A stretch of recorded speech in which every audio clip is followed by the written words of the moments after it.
Kita semua tahu perang yang berlangsung panjang akan merugikan semua pihak, baik yang berperang maupun negara tetangganya. Bahkan kalau negara yang berperang adalah negara penghasil atau negara produsen, akan berpengaruh ke seluruh dunia efeknya. Dalam perang di Ukraina kali ini, Rusia adalah negara besar, negara superpower. Ketika Amerika melakukan sanksi ekonomi, ternyata dalam waktu beberapa minggu setelah dilaksanakan, bukan Rusia yang tertekan secara ekonomi, ternyata malah pengusaha Amerika banyak yang merugi. Donald Trump, musuh politik Partai Demokrat dan Biden di tahun 2024 nanti, di mana dia akan menjajal sekali lagi dirinya untuk menjadi kandidat dari Partai Republik, ketawa terbahak-bahak meledek Biden dengan kebijakan melakukan sanksi ekonomi terhadap Rusia tersebut. Dan benar, saat ini berbalik merugikan pengusaha Amerika. Mengapa? Karena Starbucks yang berjumlah 1.200 gerai harus angkat kaki dari Rusia. Namun, kafenya masih berjalan dikelola oleh pihak Rusia, tinggal ganti nama dari Starbucks menjadi Sarbak. Begitu juga KFC harus hengkang dari Rusia,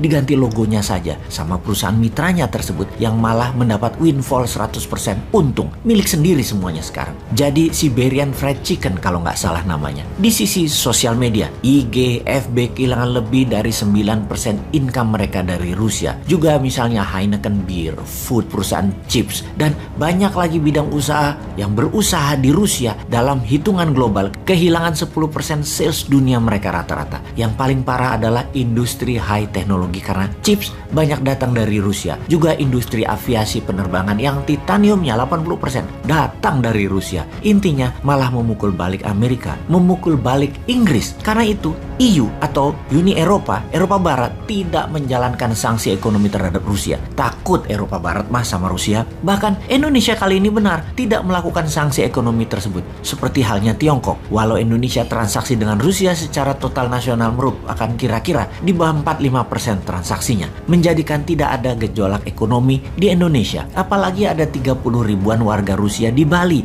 yang diperkirakan dalam 6 bulan ke depan akan menambah menjadi 50 ribu orang warga. Ini sisi positif. Mereka itu bawa uang dan bawa keterampilannya ke Indonesia. Sekarang kita bahas apa yang media barat lakukan terhadap Rusia yang digiring dengan citra negatif. Namun seperti halnya rakyat Indonesia, sudah pada pintar semua warga dunia, tidak terlalu pengaruh terhadap berita mainstream barat yang berisi propaganda sisi barat, di mana media Indonesia yang besar-besar adalah perpanjangan tangan media barat. Sekarang rakyat dunia juga seperti Indonesia, makin pintar. Media barat mengatakan dalam 1 bulan lagi Rusia akan bangkrut karena biaya perang 30 billion dolar per harinya atau 45 triliun rupiah per harinya akan membuat bangkrut Rusia. Kita buktikan dari fakta lapangan di awal bulan Februari dalam peta satelit tepat sebelum penyerangan.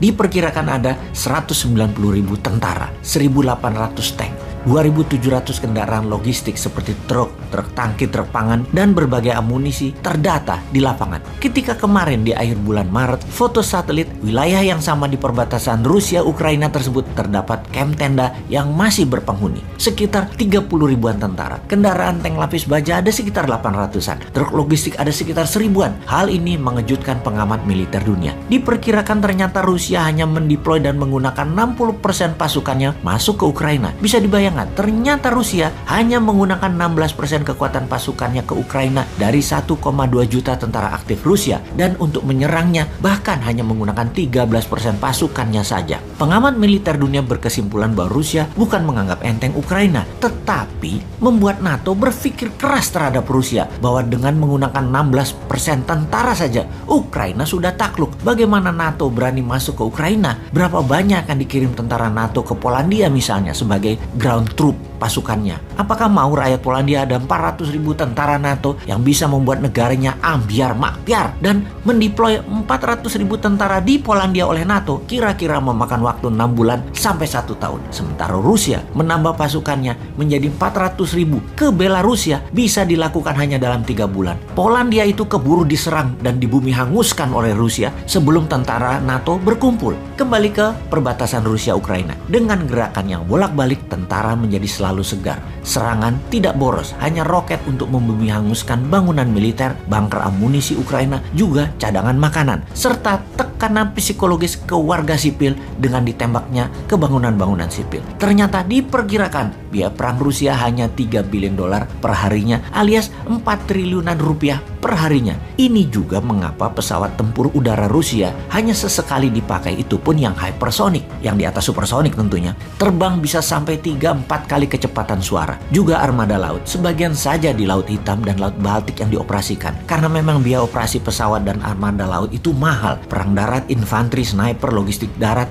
semua perangnya itu biayanya lebih murah. Dan juga kita semua tahu, setiap kenaikan 10 dolar per barelnya, Rusia itu untung 1 billion dolar per harinya dari bisnis minyak. Alias kalau harga minyak mentah 106 dolar hari ini, naik ke 116, Rusia untung 1 billion dolar per harinya. Jadi kalau memang perlu biaya maksimum lagi, ya tinggal geret aja ke 136 dolar per barelnya, untungnya 3 billion dolar per harinya. Ya perang tersebut bisa bertahan selamanya bagi Rusia. Impas, perangnya gak rugikan kantong APBN-nya Rusia. Emangnya negara, ya gitu deh.